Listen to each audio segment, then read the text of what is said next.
You guys might hear a little fan noise in the garage. It's fall, but it's still hot out here.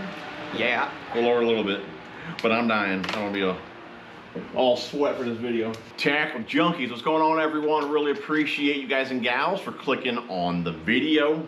We're back today with a review on the Spro. That is the Flappin frog. Okay. Spro Flappin frog. Obviously, we'll get into this here in a minute. Using that frog, Big Mike caught his PB. Yes. If you guys haven't seen that video, go check it out.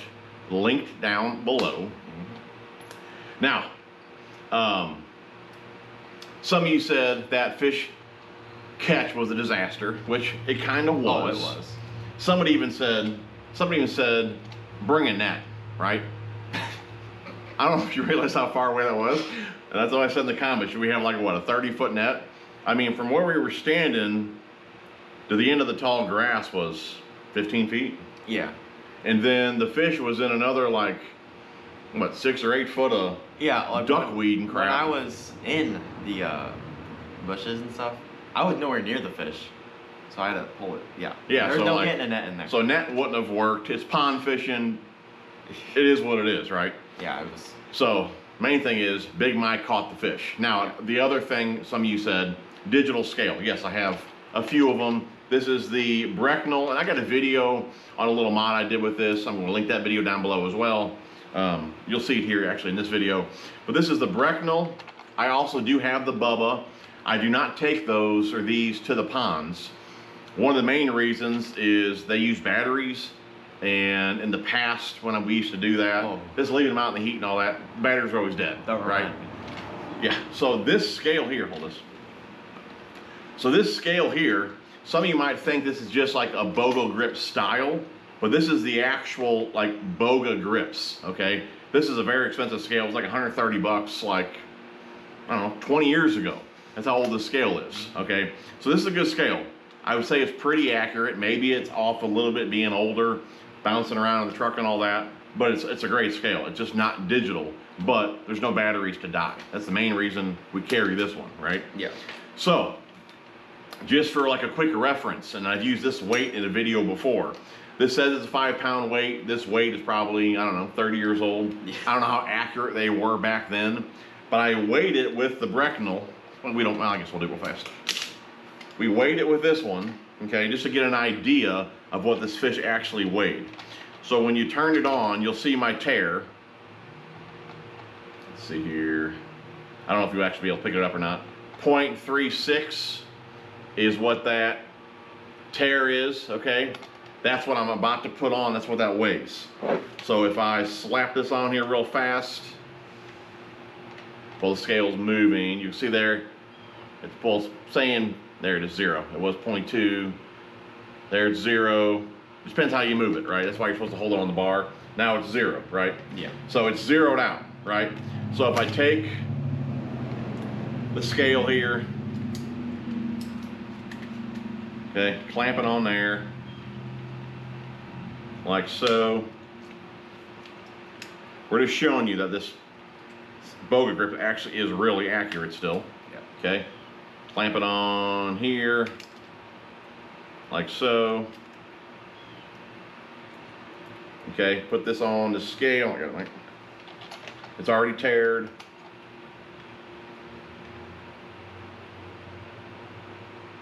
$474. Okay, 474. Of course, when you move it, it changes. When I'm holding it still back here, level, maybe you guys can't see that. Probably not. 474 right there, 472. So 4 3/4, right? Yeah. 4 3/4.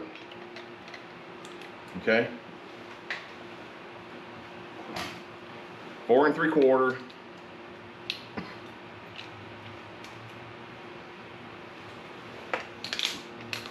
And again, you guys aren't going to be able to see this. I'm sure these GoPros suck as far as zooming in. But the 4.5 line is completely visible. If I move it just a hair, there's the 5. So with that 4.5 line being visible, again, I'm sure you guys can't see that. But with it being visible, that's probably being like 4 3/4-ish. Yeah. So actually this scale, I mean, I really trust the Brecknell, but this scale is probably dead on. So when we said that fish was 5 3/4-ish, Yeah. it probably is about 5 3/4, close to 6. Yeah. It definitely looked bigger, but you guys obviously couldn't feel the belly, and that belly like it was Air. like a balloon, like there was air in it. Even looking down his throat didn't even look right. Yeah. Like, I don't know if he was full of air or what. Yeah. But 5 3/4-ish is what she weighed. Yeah. If we would have had it digital, we would have had it down to like the number. But you caught a 5 3/4-ish fish, which this scale works just fine. Yeah. And there's no way a net would have helped us. The landing is what it is. Yep. But Big Mike caught a freaking tub. Let's talk about the frog. Again, this is the Spro Flappin frog. Let's get a little closer. But we're so far away. Yeah. Okay. Spro Flappin frog. Okay. We had 3 different colors here. Black, which that was kind of our last resort. We used this one last. Yeah. My frog, is this leopard? I think it's leopard. Yeah. I don't know the exact name. There's a few that look like this. They have green tree. This one might be leopard. Okay. Basically, greenback, chartreuse belly. Okay. And the Mike had nasty shad, which is your white. Yeah. Okay. That's the 3 that I bought to try these out. And really, probably only 3 colors you need: a white, a black, and a chartreuse. And what you'll see on both of ours, this was really within just a few fish. Yeah. That the weights are gone. Okay. And when the weight's gone, it doesn't really track, as good. Not as, it still works, but it doesn't work as good. Hey guys, just a heads up, I just got off the phone with Spro. I reached out to them because of those weights falling out of the Flappin' Frogs, and apparently I have the originals. Okay, that issue has since been fixed, been taken care of. So if you're buying those frogs now, you shouldn't have that issue. I'm going to order a bunch of the new ones, and I'll do a follow-up video after I use them, letting you guys know how they hold up. But just wanted to give you guys a heads up. If you do order them, you should not have the same issue that I did. This is like my new favorite frog. This is my I'm trying to figure out like when I would use another frog over this frog. Yeah. Because like I love tossing a buzzbait. I went over there with the G-Buzz. I wanted to review that one, get some more fish on it. But you guys know what the ponds look like over there. There really wasn't a whole lot of open water. So it's kind of hard to throw a buzzer. Really this time of year it's hard to throw really anything else other than a frog if we're not in a little boat, right? Because after every cast you have to throw it back at you. Yeah, you got as you're reeling it in, you got 30 foot of duckweed and all the high grass. You got to fling it over. So a frog just works out there. Yeah. This basically, what we kind of talked about it. This is kind of like a buzzbait and a frog, all in one. Okay, these legs here make a nice little commotion on the water. I'm not going to say it's crazy loud, right? It's more subtle. Yeah. But it's very similar to a buzzbait, right? But the difference is, obviously, you can stop this frog. Yeah. Keep it in place, work it a little bit, speed it up, legs are kicking, so you can work it over a mat, work it open water. It's a fast way to cover water with a frog, right? Yeah. You don't have to learn how to walk a frog, you throw it out, you reel it in. I mean, it's a super versatile frog, and besides the weight, it's actually very durable, okay? Yes. There's really no tears in it, Mike's. Yeah, I just got it. Obviously a little beat up. Yeah. But, there's no like holes in it. It's a different kind of material. TPE, I think is what they call it. You're not supposed to put this material with your other frogs. Keep that in mind as well. We're going to have a separate box for all of our frogs because we're going to order like another. We're probably going to order like 30 of them. Because, I mean, they're awesome. Yeah. And I'm not affiliated with Spro at all. Like, this is an awesome frog. Like, I absolutely love it. And I'm definitely going to have a box full of these frogs. Yeah. Another thing, let's go ahead and keep talking about durability. Like I said, there's really no tears or nothing in it other than the weight. Yeah. Now, one kind of aggravating thing with this frog, this happens a lot. So, I guess let's go ahead and pull it this way. This happens a lot right here, okay? The hook and the internals come out a lot. Yeah. You know, really with almost every fish, I had a couple backlashes there. Even with the backlash, this happened. So you do have to, you know,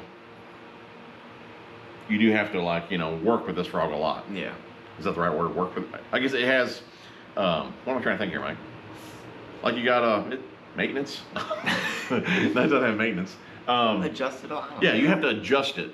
Yeah. You have to adjust it more often than a standard frog. Yeah. I don't really have too many issues with like my booyahs, my regular spros, the hook coming out every now and again, but dang near every fish, this hook is coming out of this body, and the eye you always have to pull back through.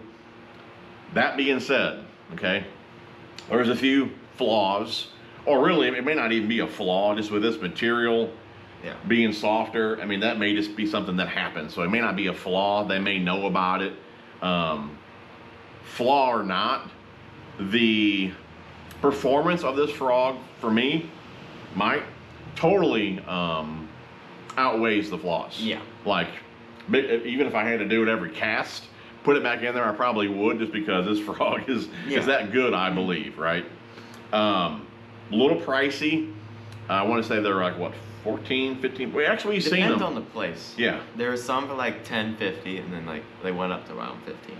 Yeah, 15, 16, I think. Average was probably like 12 to 14. Because on the way home from the ponds, we were searching like everywhere for a place that had all these in stock, because they had some cool bluegill colors.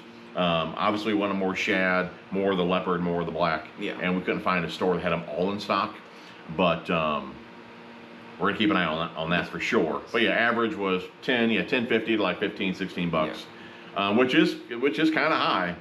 But I think once you fish it, big deal. You're gonna love it. I mean, awesome frog for sure. Another thing, dude, this freaking hook. Oh, I don't know what it is, but no matter what fish, you have both hooks. Yeah, it was Lise. I don't know, it's a cicada. Oh. What are you doing now? Anyways, yeah, this hook is like he said, every fish, both hooks. And I don't know if it's the barb. Yeah, I think it's got like a bigger barb or something, dude, because like it holds on for dear life. Like it's a pain.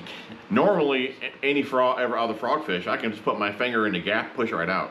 Like, you know, a pair of pliers would have been handy. I think you're still gonna have the same issue. Yeah. You know, just because that barb it grabs them, and like you said, dang near every fish had both hooks up in the roof of its mouth. I mean, great. Real small fish.